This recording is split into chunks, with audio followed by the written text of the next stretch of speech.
from this story we hear in the first reading, perhaps you can guess why it's an insult to call a woman a Jezebel. It's to imply that she is this cunning, ruthless, horrid, amoral kind of a woman, willing to commit even murder to get some little thing that she wants. The scriptures will have very clear condemnation of all of this as we go on. We'll hear all about it. But for us today, we should understand a little bit about Naboth's objection to Ahab's offering. According to the law, when the Israelites inherited the Promised Land, different sections of the land were apportioned to the different tribes, different people within the tribe, to different families within the tribe, and so on. And there was a rule. Land could only be given over to someone for a limited amount of time. This was, if you will, the kind of social safety net that God built into the law of the ancient Israelites. So you may have heard of something known as the Jubilee year. Every 50 years, land had to revert back to the ownership of its ancestral holders. Now, an economy developed around this in time. There would be different deals where you could rent someone's land given the amount of time left until the next Jubilee year, and so on. But the idea was that no one family, no one tribe would come to dominate all of the rest. This ancestral heritage would ensure that every family had the means to support itself, to grow food, to pass something on to their children, and so forth. And this is Naboth's objection. Ahab, you're not in my family. You're not an heir. I cannot alienate this property completely, nor can you give me in perpetuity something that is not part of my ancestral heritage.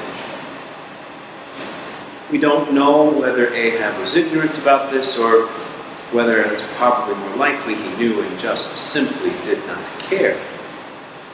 But we see Naboth holding on to this principle, a principle which is a principle of justice when you get right down to it, but admittedly, perhaps a bit of a minor one. Contrast that now to Jezebel, to the elders of Jezreel, to the nobles there in the city. They are asked to commit outright murder, a far, far greater, a far more serious injustice than the alienation of one's ancestral heritage, especially with some kind of financial compensation or a real estate swap, if you will. But they are all too happy to go along with this plan. Perhaps either out of fear, knowing what kind of woman Jezebel was and how much influence she had in the royal court, or perhaps they just wanted to jockey for a better position in the court. They wanted to enjoy the favor of the royal family, and they were willing to commit murder to get it. The story is an unmistakably tragic one. It is the story of this contrast between a man who is just and good, trying to follow the ways of God's commandments, but surrounded by a community that could not possibly care less about God's commandments and only wants to get ahead. Again, as the Bible story unfolds, unfolds, we will see how this all works out for the rest of it. The ancient Greek philosophers and the Platonic tradition had an understanding of justice. This goes back even to Socrates. If I commit an injustice against you, when you really look under the hood, if you will, I am the one who has done the greater injury than you. When I perpetuate or perpetrate an injustice, I am the one who is wounded far more deeply, far more worse than the one against whom I perpetrate that injustice. And we will see as the story unfolds that this really is true. Because in the end, God upholds justice. And very often, justice is not, a zero-sum game. And when an injustice has been done, what God has to do to repair that injustice, to restore to the one who was robbed of what was due to them, it takes so much more than it would have taken just to do the right thing in the first place. We must take this to heart.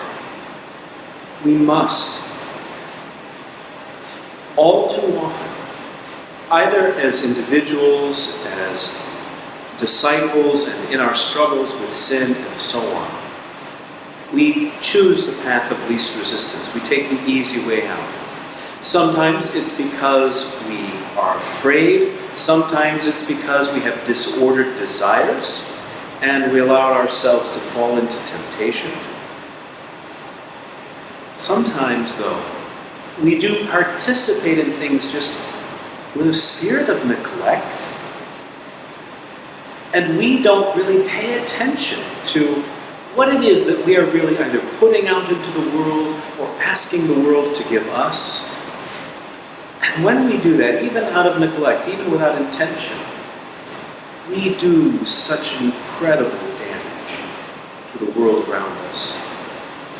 We need to beseech the Lord for the enlightenment of the Holy Spirit, to have our hearts and minds opened to see this, to receive that gift of the Spirit, as Jesus said, to be convinced of sin and righteousness and judgment, so that we may reform our ways, walk in the way of God's commandments, in all things, even in the smallest matters, because those are the ways of love and life. Those are the only ways that will survive into eternity. Everything else will be cast out.